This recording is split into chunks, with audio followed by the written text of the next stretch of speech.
Wah, menarik sekali. Jadi dari hobinya, dari kecil Bapak sudah belajar mengambil keputusan yang baik, mengambil keputusan yang cepat dan tepat. Sehingga dari pengalaman masa kecil bermanfaat pada saat sekarang. Sehingga menurut saya begitu.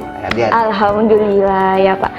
Mungkin SD-nya, SMP-nya, sekolahnya di mana? Jadi saya SD, di SD dalam Benteng itu namanya SD Keraton. Lalu kemudian tamat, masuk di SMP yang jaraknya dari Benteng Keraton tidak terlalu jauh, namanya SMP Negeri 2 Bau-Bau. Lalu setelah tamat SMP Negeri 2 Bau-Bau, saya kemudian lanjut di SMA Negeri 1 Bau-Bau. Saya tamat di SMA Negeri 1 Bau-Bau tahun 1984, lalu melanjutkan pendidikan di Universitas Haloleo sebagai mahasiswa Universitas Haloleo. Jurusan apa itu Pak? Jurusan Pendidikan Bahasa. Wah, menarik sekali. Setelah itu kemudian ternyata karena prestasi saya di kuliah di bangku S1 itu cukup bagus, saya lalu menjadi penerima tunjangan ikatan dinas. Jadi ada dulu jenis beasiswa namanya tunjangan ikatan dinas, dan bagi yang menjadi penerima TID ini kalau IPK-nya tinggi, setelah lulus itu bisa menjadi dosen. Dan saya merasakan setelah tamat terus kemudian proses pengangkatan tidak ada tes-tesnya saya. langsung diangkat. Proses keluar SK menjadi dosen di alma mater saya, Universitas Haloleo. Itu saya mulai menjadi tenaga dosen di sana tahun 1990. Tahun 1993 saya melanjutkan pendidikan di program magister di Pascasarjana IKIP Malang, di Malang. Saya bertemu jodoh di sana. Jadi istri saya saat ini menjadi salah satu dosen di Universitas Haloleo, menjadi salah satu juga pejabat di Universitas Haloleo. Itu bertemu dengan saya. Ya, kami kemudian menyatakan ikrar sebagai suami istri.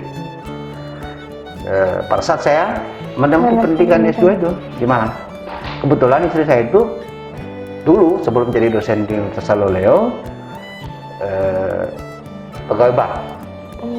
Dia kerja di sebuah bank swasta di Malang, dan setelah saya selesai studi S2, sebagai istri tentu kan harus ikut suami. Betul. Keluarlah, resign-lah dia dari kantor banknya, mengikuti saya sebagai pengangguran. Pengangguran di Kendari. Dan kebetulan waktu itu ada kesempatan, kebetulan istri saya itu kan S1-nya akuntansi. S1 akuntansi, dan jumlah sarjana akuntansi waktu itu di Sulawesi Tenggara masih sangat terbatas. Ada pembukaan kesempatan untuk menjadi dosen di Universitas Haloleo, akhirnya dia mengikuti proses itu, dan alhamdulillah terangkat, dan sekarang menjadi salah satu dosen di alma mater sama dengan saya bekerja. Lalu sepulang saya mengikuti program S2 itu, saya kemudian dipercaya oleh pimpinan menjadi salah satu unsur pimpinan di Fakultas Keguruan dan Pendidikan.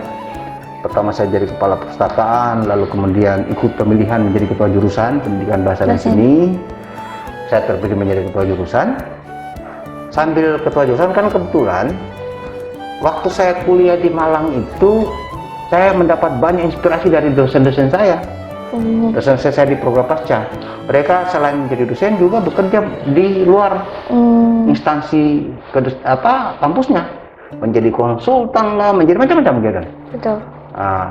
Menulis proposal untuk penelitian, baik yang menggunakan dana pemerintah maupun dana luar negeri. Dan dosen-dosen saya luar biasa, menjadi teladan, menjadi contoh, menjadi inspirator bagi saya.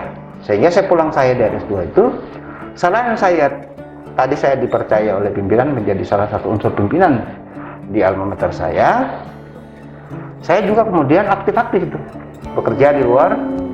Dan saya menjadi konsultan lebih 10 tahun di macam-macam program yang diselenggarakan oleh pemerintah, termasuk saya. Terakhir saya menjadi konsultan program Bank Dunia yang di Sulawesi Tenggara ini ada 2 daerah yang dikenai program itu, yaitu Kabupaten Buton dan Wakatobi, namanya Korema.